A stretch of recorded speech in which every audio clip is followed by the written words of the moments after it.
순간에 사라져버릴 건 like bubble 터뜨려 가고 나 weak 센스는 더 우린 다 freak 유쾌한 girl 했던 맘 다 털어내봐 내 허무해 신호수 비슷한 말 All the people that's my child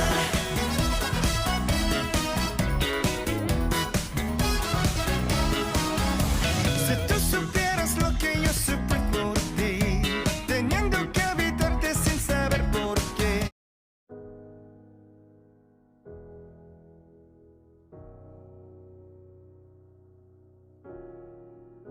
IU's Love Poem is a masterfully created ballad that sounds much more like an OST of an extremely expensive Korean drama. You know that suspenseful scene where the two leads get into this big argument about morals, principles, their love, betrayal, and they go their separate ways 2 or 3 episodes before the ending? Yeah, that sort of gives that feeling. It's really good as a pre-release track. I think that the official EP comes on the 16th of November, so I'm genuinely looking forward to it. The mood of the song itself, if you ask me, it's for one of those nights when you just want to lay down and go down memory lane, remember stuff that you think that have been so deeply buried in your mind that you have forgotten or you would have liked to forget. It's kind of those songs, really. And for me, the lyrics are the most beautiful part of it, when we exclude IU's monstrous voice that I don't think I even need to talk about or even have the privilege to talk about. But the lyrics convey such a poetic message that perfectly ties in with the title, which brings it full circle. So IU's Love Poem, pre-release track, a 5 out of 5.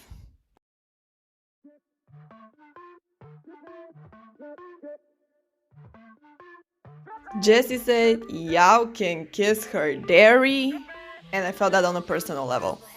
See, this is a track intended for those who constantly pointed out how fake Jessie is, how she has no talent, how she's rude, and all of that. And she literally told them they could kiss her ass.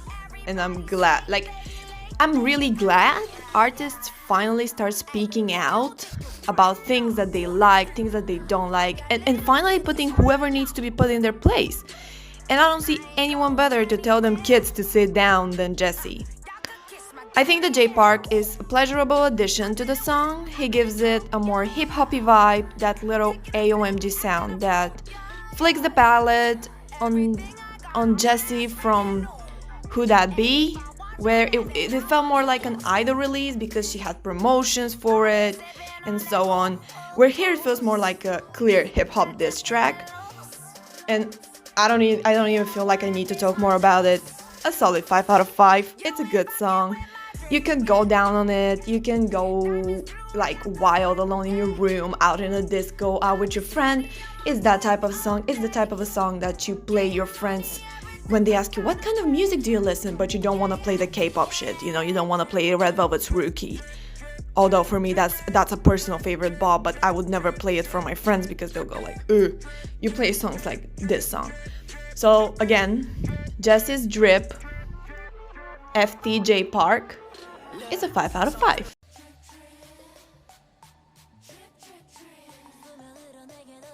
If I see someone jump on my neck, just so you know, I'll ignore it.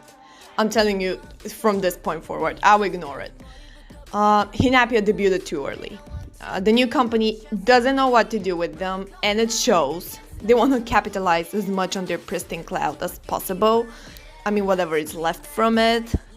They saw that people liked Pristine V and said, that's the concept. However, they failed to consider that Korean fans know them much more for their youthful concept rather than their Pristine V concept. Many people, me included, didn't even know that those were the Pristine members in a new group.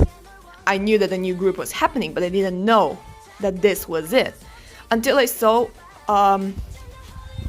the video, and I went, wait, the pre-promotions had to be longer so we could familiarize ourselves with their new identity, the new formation of the group, but they didn't give me that, and I don't like it. I mean, I understood about their existence from a story of a friend on Instagram. And they slapped this generic badass bad girl vibe song on them, hoping it would get the attention of international fans, and called it Drip. Released a day after Jess's Drip.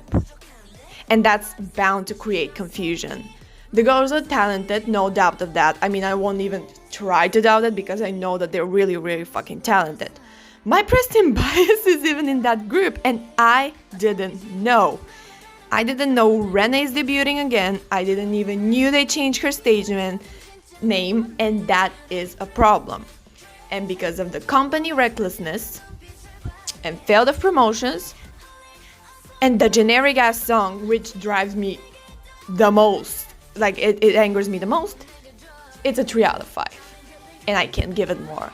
So I look forward to the new releases, and I know that they deserve a far better song than what they got.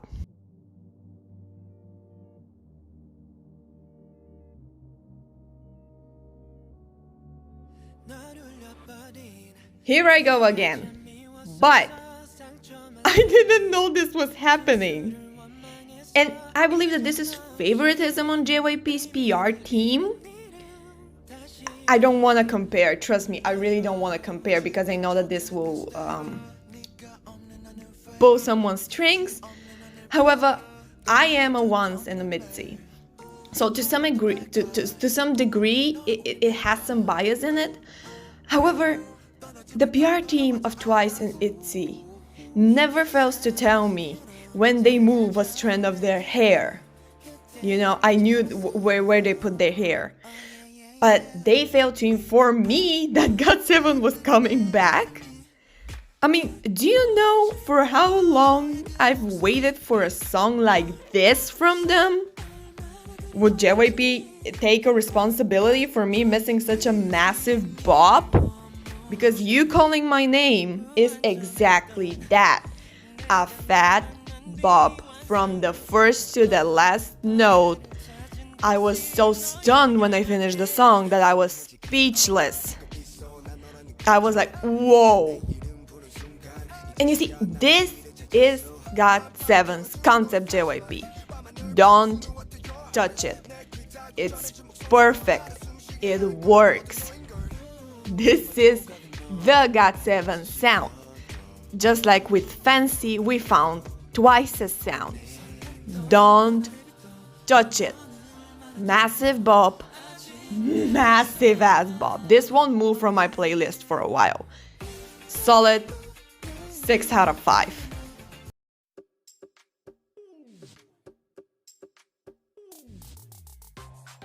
One more song by which I was stunned for 2 reasons. First of all, I was expecting a ballad as a solo debut from him because it seems like a trend in recent months for like newer artists' solo debuts to be ballads. And honestly, I had given up the hopes from getting an upbeat song from Jin Hyugi, but he surprised me, and I like that. And that was a pun. It was a very dad joke. The second surprise came from an interesting place. So, to get my point, I will advise you to go listen to Hyuna's Roll Deep, and then come back, listen to I Like That, and if you hear what I hear, that means that I'm not crazy. I Like That, to me, sounds like the male version of Roll Deep. It's not the same in musical way, I think not, and I don't understand anything from music, but it gives me of the exact same vibe.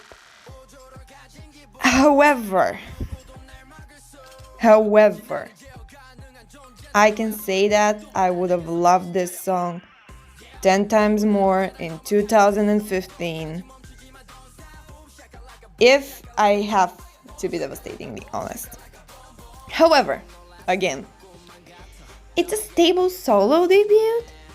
I think it's the good groundwork for an Uptension comeback. Please, give me an Uptension comeback. 4 out of 5 because of the 2015 sound.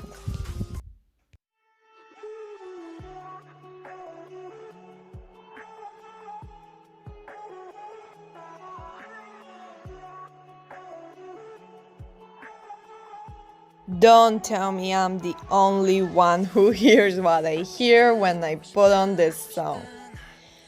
However, this is not important to me. It can be a sample used to create the song forward, so it shouldn't be a problem. I don't think it's plagiarism issue. Please don't. No, it's not. It was probably not. b.i.g, my baby boy, my Produce X101 baby along with Sungwoo, he shines. They all shine actually. Look at all of them shining. Did I mention that they shine? See, in my head, Vixen, I'm not sure. Someone could tell me because I'm not a fan per se. I knew about them, but you know, Produce X101 showed me Byungchan and Sungwoo, and I've been in love ever since with those two. I don't sadly know the other members, so someone could tell me if a fan hears this. Please educate me. I would love to be educated. To which point, again, in my head, Vixen and Astro are in the same category. They debuted around the same time and they grew together, and it shows how much they've grown into beautiful men with a gentle, elegant sound, and I like that. I hope Sungwoo could join them soon so I could hear the full harmony again, and I'm really looking forward to their next comeback as well. So Nostalgic Night, it's a 4 out of 5.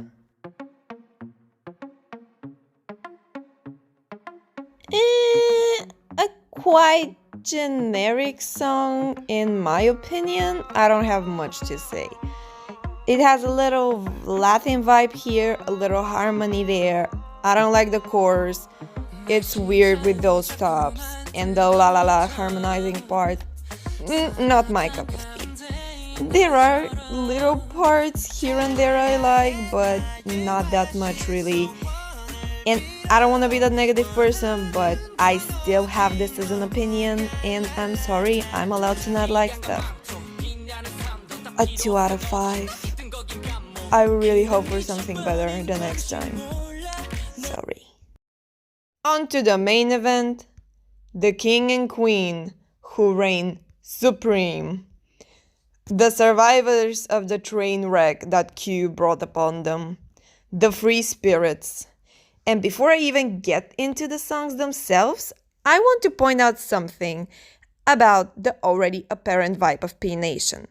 Psy giving his artists creative freedom. That's the P Nation sound for now, and I live for it. We all know that, honestly, Hyuna, Dawn, Jessie, Crush, Psy seemingly have nothing to do as a typical harmonized K-pop company sound. But Psy gave them that sound. The sound of creative freedom. And it shows. I know the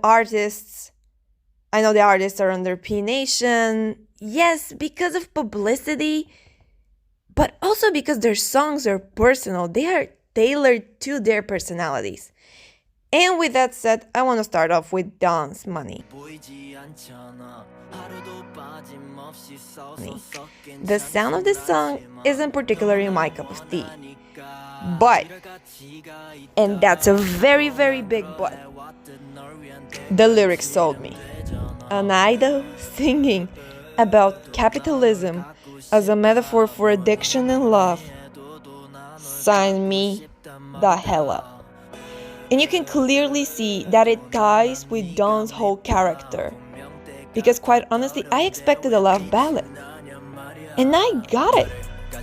But it was twisted. And boy, was I stunned when I finished the song.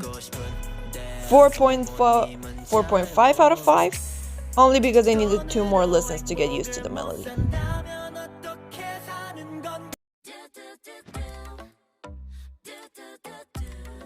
And now, you have to bear with me through this run.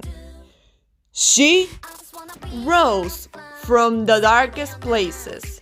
She rules. She outsold. She represents freedom. She represents herself. She represents every person who wants to believe in the good in this world. She told me not to give up when that's the hardest. You know, sometimes you have those moments in life when it's hard. And she showed me that it's okay. She endured years of hate, pain, for this day to come when she went through the end of the tunnel and ended on the flower bed. Flower shower brought tears to my eyes in a very literal sense. I mean, only Hyuna's genuine smile was enough. I felt comfort, I felt reassurance about my position in life, that things may not be good right now, but they won't always be like this. They'll get better. And honestly, I'm so proud of her, a strong, independent woman who is still very, very feminine in the way she slammed her happiness in the face of anyone who ever ridiculed her. 10 out of 5. No, scrap that. 15 out of 2. She deserves the world.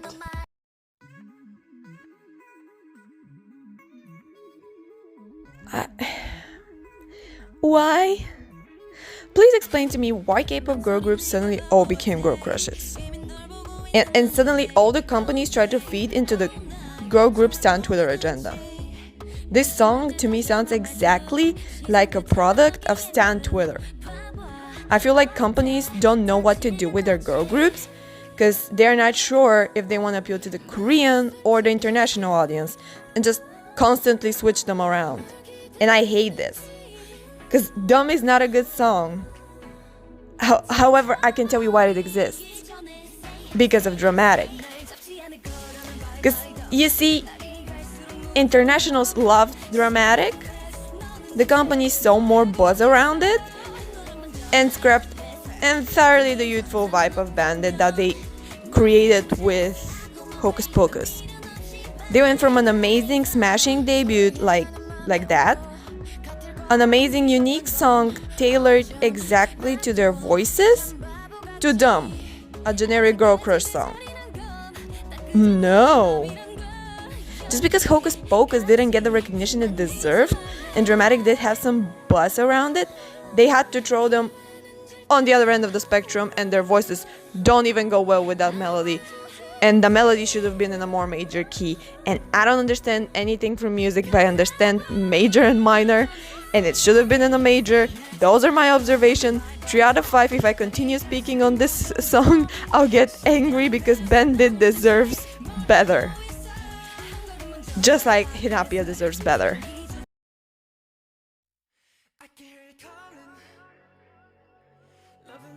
I got transported back to 2005. Christina Aguilera is belting notes. Britney Spears sings about toxic things. Beyonce's crazy in love. 50 Cent is in the candy store. The Pussycat Dolls don't chain my heart. And sings in our car. I love it.